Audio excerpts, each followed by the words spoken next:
This is the part 2 of the Joe interview. I was saying it, Brian, this is for entertainment purpose only, fair use purpose.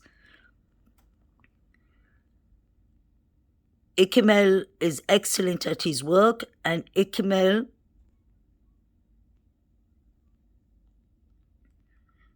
had this interview on his YouTube because I've searched for this interview everywhere. Ikemel got it from TikTok. That's where Joe Vito did part 1 and part 2. So please, I want to start by giving credit to Ikemel. He's an excellent, excellent YouTuber. Very calm, very cool, very chill. Like, share, and subscribe to him if you want to.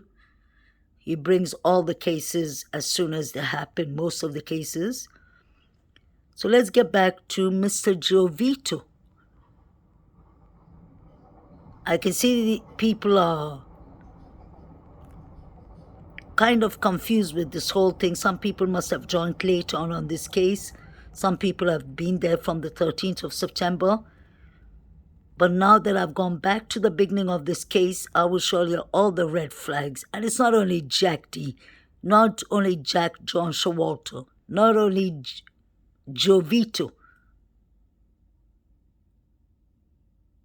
Many of these people are not coming out clean. He said he met John Showalter the night before. I doubt. You heard him clearly saying, I messaged him and I called him. So you have his number. I didn't see you all exchanging numbers.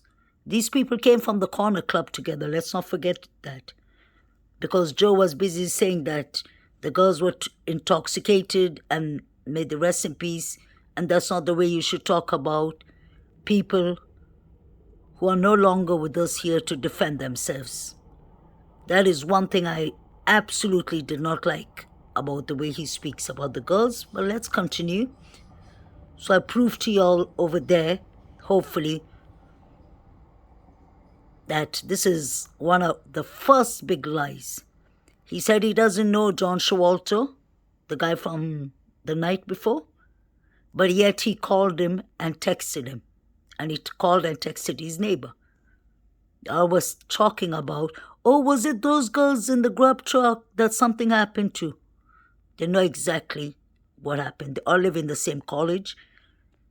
The college students knew it around 9 a.m., 10 a.m. before the police. Then we have Dylan Malterson and Bethany Funk, who called the police after 8 hours. The coroner came into the scene at 5:30. The police were there from 11:52 to 5:30. The FBI came in the scene on the 17th of November. What do we expect to happen with all the evidence? That's why they're running around with genealogic DNA.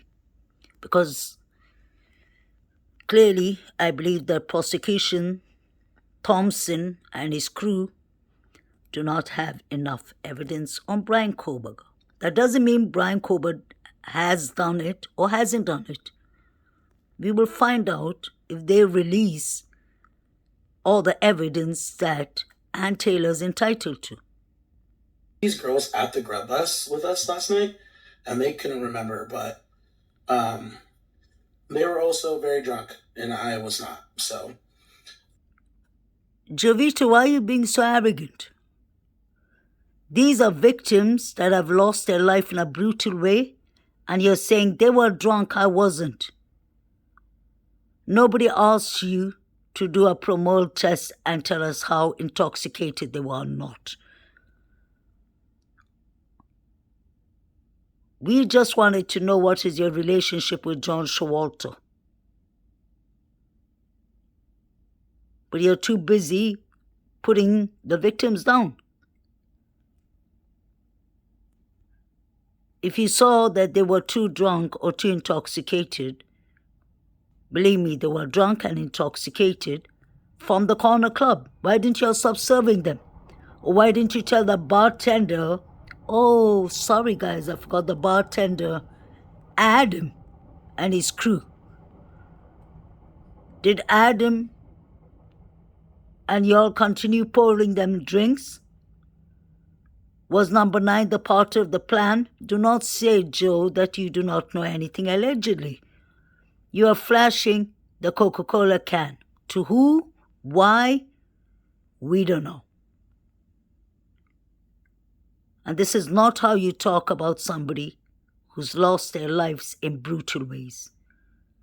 Those are children. Those are young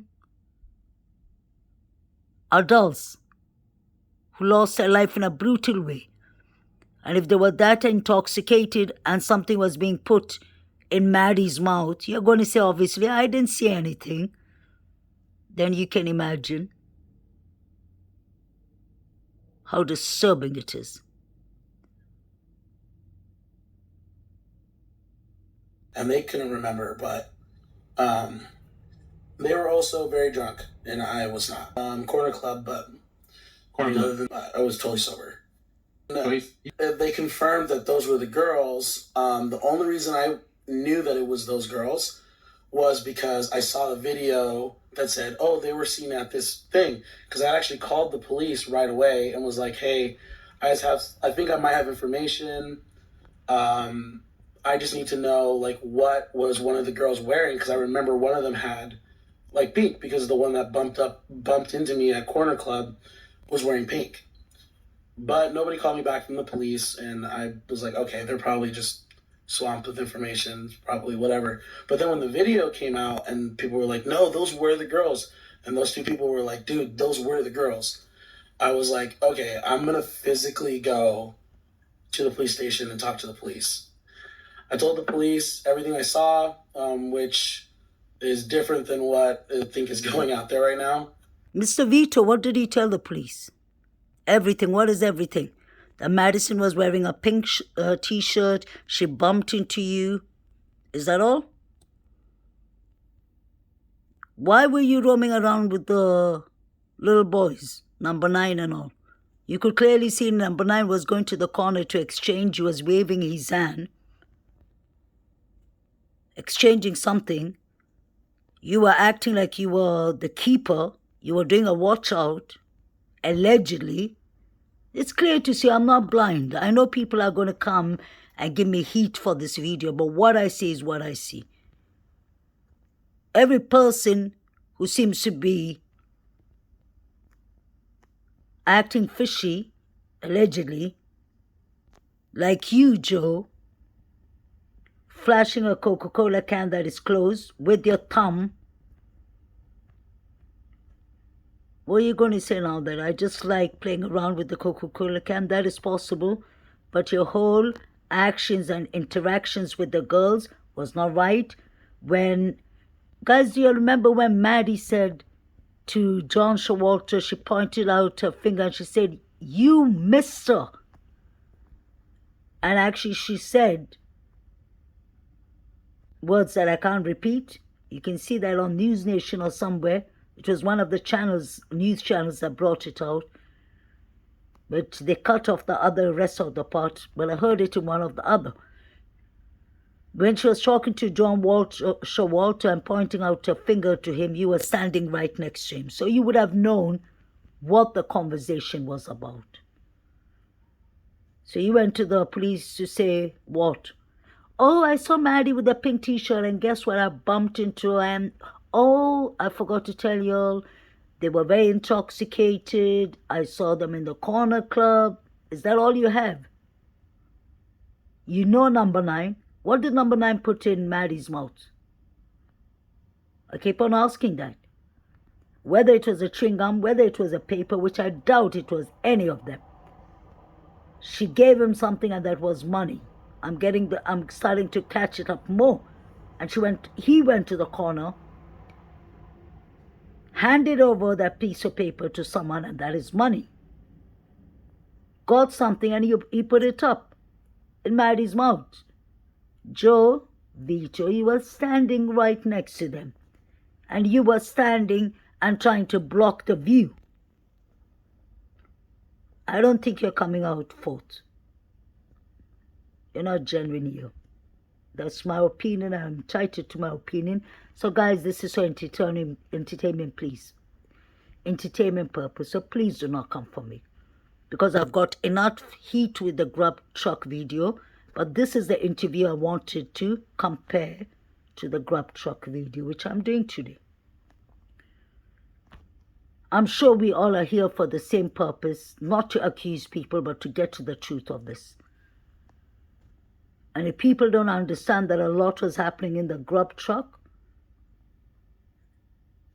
then sorry to say it's your bad.